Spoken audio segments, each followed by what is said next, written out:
Good morning, students. Today we are discussing bed sore. Our topic name bed sore. Our subject nursing foundation. Then first off we are discussing bed sore. तो bed sore क्या होता है उसके बारे में discuss करेंगे. कौन कौन सी कॉमन साइट्स है बेड शोर की, या बेड शोर होने के क्या क्या कारण हैं और किस तरह से अपने बेड शोर को प्रिवेंट करते हैं. तो सबसे पहले अपने डिस्कस करते हैं बेड शोर. तो बेड शोर क्या है, यानी जिसको हिंदी में अपने कहते हैं बिस्तरिया काम. यानी जब पेशेंट क्या होता है लॉन्ग टाइम तक एक ही पोजीशन के अंदर लेटा रहता है, तो उस कारण से क्या होता है कि वहाँ पे जो प्रेशर के कारण से, यानी एक तो जो अपना बेड हो गया, बेड पे जो मैट्रेस है उसका, और जो बॉडी वेट का जो प्रेशर है, पेशेंट क्या है साइड चेंज नहीं कर पाता, खुद मतलब क्या अनेबल है. तो उस कंडीशन में क्या है, लॉन्ग टाइम तक अगर प्रेशर उसी एरिया के अंदर प्रेशर पड़ता है तो उस एरिया के अंदर ब्लड सर्कुलेशन जो होता है वो कम हो जाता है.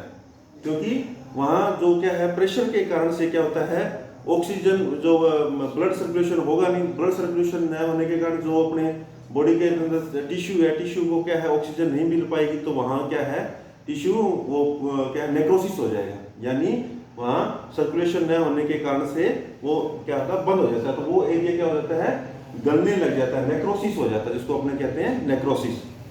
तो उसको अपने क्या कहते हैं बेड शोर कहते हैं. यानी पेशेंट का लॉन्ग टाइम तक एक ही पोजीशन के अंदर लेटा रहना, तो उस एरिया के अंदर क्या हो जाता है घाव हो जाता है, वुंड हो जाता है, क्योंकि प्रेशर के कारण से उस एरिया के अंदर जो ब्लड सर्कुलेशन नहीं हो पाती, क्योंकि ब्लड को जब ऑक्सीजन नहीं, प्रेशर के कारण से ऑक्सीजन नहीं मिलेगी तो वहाँ पर क्या है सर्कुलेशन नहीं हो पाएगा. सर्कुलेशन नहीं होगा ब्लड सर्कुलेशन, तो वो क्या है टिश्यू नेक्रोसिस हो जाएगा. नेक्रोसिस होने के कारण से वहाँ पर टिश्यू परफ्यूजन होने लग जाएगा. तो उसको अपने क्या कहते हैं बेड शोर कहते हैं. प्रेशर शोर भी कहते हैं, बेड शोर भी कहते हैं. अब बात करते हैं इसके बाद में अपने कॉमन साइट, यानी कॉमन साइट.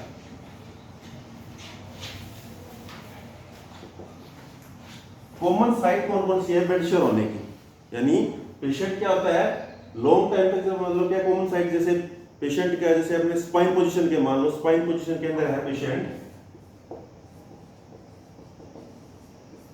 सुपाइन पोजीशन में है, सुपाइन पोजीशन के अंदर लेट रहता है, तो उसमें क्या है जो अपने बैक ऑफ हेड, जो क्या है बैक ऑफ हेड, या अपने जो क्या है हिप्स, या जो अपने शोल्डर हैं या हिल्स, ठीक है, तो वहां पर क्या है मोस्टली क्या है वुंड होने का चांस रहता है, बेड शोर होने के चांस रहता है.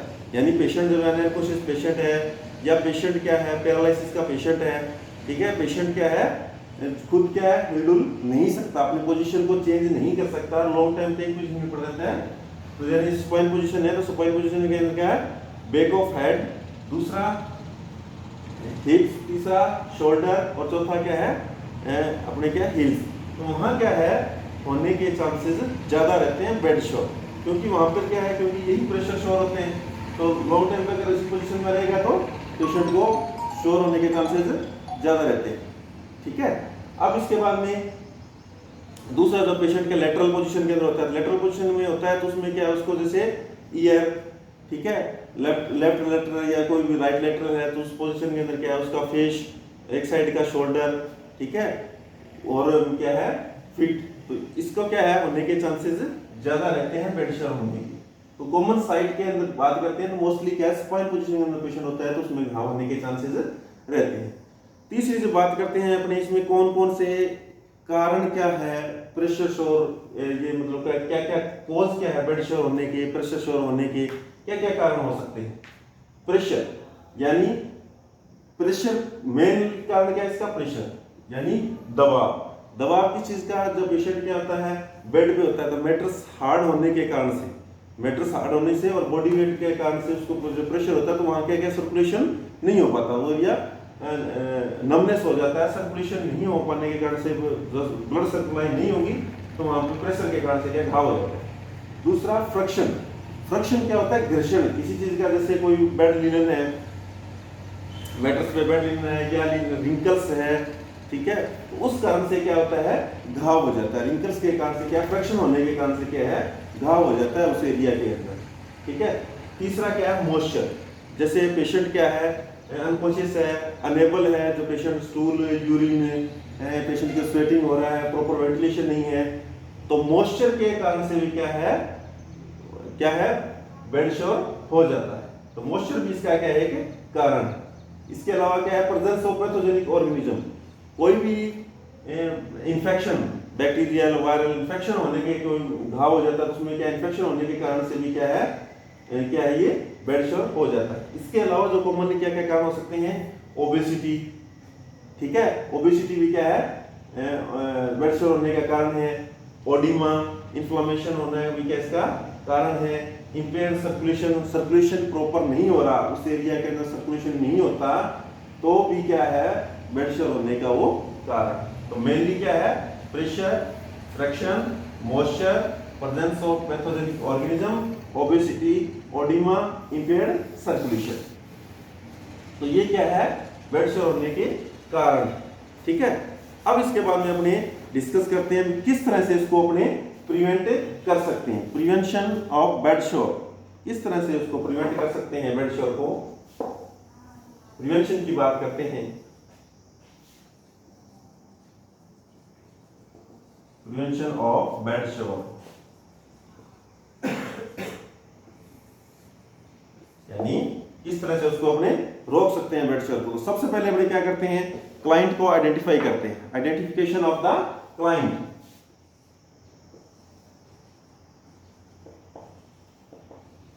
आइडेंटिफिकेशन ऑफ द क्लाइंट या पेशेंट,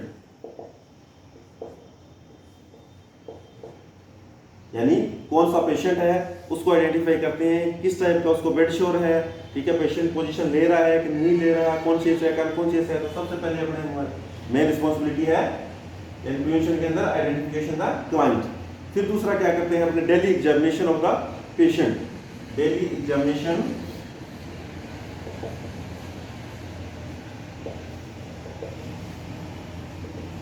ऑफ द पेशेंट। क्या देखते हैं, पेशेंट का जो जिस एरिया के अंदर प्रेशर है उसका कलर, स्किन का कलर किस तरह से है, कलरेशन देखते हैं, रेडनेस है वहां पे कि रेडनेस नहीं है, वो चीज चेक करते हैं। प्रेशर पॉइंट कितना है, दबाव कितना है, किसी प्रकार का ब्लिस्टर तो नहीं है, किसी प्रकार का घाव तो नहीं हो रहा, उस चीज को अपने क्या है आइडेंटिफाई करके उसको प्रिवेंट कर सकते हैं। तीसरा क्या है, कीप द क्लाइंट ड्राई,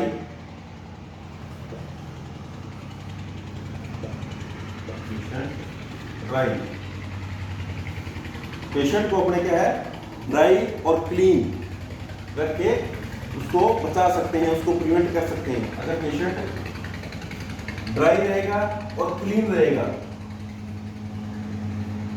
तो क्या है अपने उसको बेड शोर से बचा सकते हैं, ठीक है। अगर पेशेंट है तो क्लीन रहेगा, उसको साफ सुथरा रखेंगे, ड्राई रखेंगे तो क्या अपने बेड शोर से उसको बचा सकते हैं। टाइम टू टाइम क्या है पेशेंट की पोजीशन को चेंज करना, पोजीशन चेंज, पेशेंट की पोजीशन को टाइम टू टाइम क्या चेंज, आफ्टर 2 आवर्स के बाद में क्या पेशेंट की पोजीशन को अपने चेंज करते रहेंगे तो प्रेशर शोर होने के चांसेस कम हो जाएंगे, ठीक है।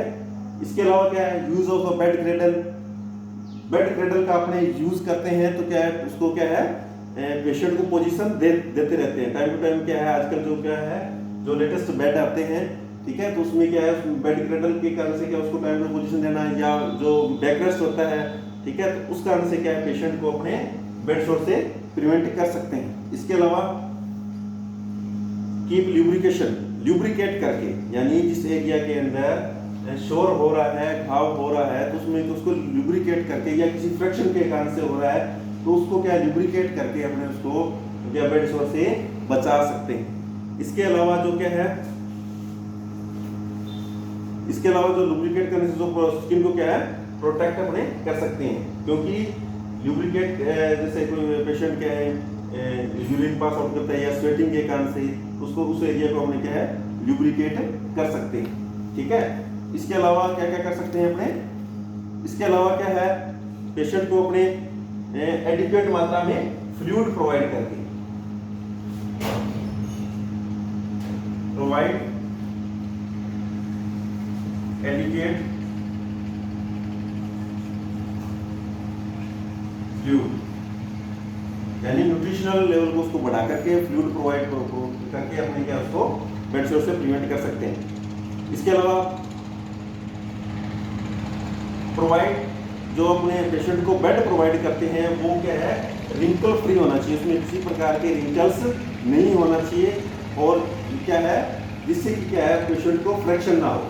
ठीक है, रिंकल्स वगैरह नहीं होगी तो पेशेंट को क्या है फ्रैक्शन नहीं होगा, उससे अपने उसको प्रिवेंट कर सकते हैं। और इसमें क्या है स्पेशल मेथड्स का यूज करके भी क्या है अपने पेशेंट को बेड शोर से प्रिवेंट कर सकते हैं। ठीक है, तो इस तरह क्या है अपने क्या है पेशेंट को बेड शोर से प्रिवेंट कर सकते हैं। जैसे सबसे पहले अपने क्या करते हैं, पेशेंट को आइडेंटिफाई करते हैं, फिर उसका डेली एग्जामिनेशन करते हैं जिसमें अपने देखते हैं कि बॉडी कलर किस तरह से है, कोई रेडनेस नहीं है, कोई ब्लिस्टर नहीं है। ठीक है, उस चीज़ को चेक करते हैं, पेशेंट को time to time position change करते हैं, उसका जो पेशेंट को बेड है प्रॉपर क्या है गुड क्वालिटी का बेड मैट्रेस प्रोवाइड करते हैं, पेशेंट को बेड ग्रेटर प्रोवाइड करते हैं। ठीक है, टाइम टू टाइम उसको पोजीशन देते रहते हैं। तो इस तरह से क्या है अपने पेशेंट को बेड शोर से प्रिवेंट कर सकते हैं। ठीक है, तो आज के क्या है अपने इस वीडियो के अंदर क्या है बेड शोर पे चर्चा की, बेड शोर और प्रेशर शोर। ठीक है, तो आई होप कि आपको ये वीडियो पसंद आएगा। नेक्स्ट टॉपिक कल नेक्स्ट वीडियो में देखते हैं।